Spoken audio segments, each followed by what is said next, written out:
Балет өнері талмас мінез бен ауыр еңбекті талап етеді. Балет деген бұл өнер ең керемет өнерден бірі ғой. Қалай тер төксең, солай дегенге жетесің. Мен Алматы қаласында туылдым, бірақ өскен жерім Шығыс Қазақстан облысы Үржар ауданы. Менің ең жақсы көретін партиям нақты жоқ, өйткені әрбір орындайтын партияны ойымдағыдай етіп билесем, сол маған жеткілікті.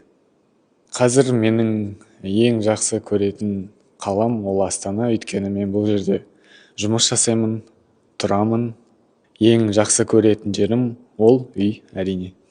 Ең бірінші рет сахнаға шығу, ол дегеніміз сөзбен айтып жеткізе алмайтын сезімдердің бірі. Өйткені сахнаға шыққанда ләззат алуға болады. Менің ең есімде қалған басты рөлдердің бірі ол Аққу көліндегі Зигфрид рөлін сомдағаным. Ол рөл өте зор еңбекті талап етеді. Ең бірінші рет сахнаға шыққанда сол рөлмен мен үлкен эмоцияларға және де ләззатқа бөлендім.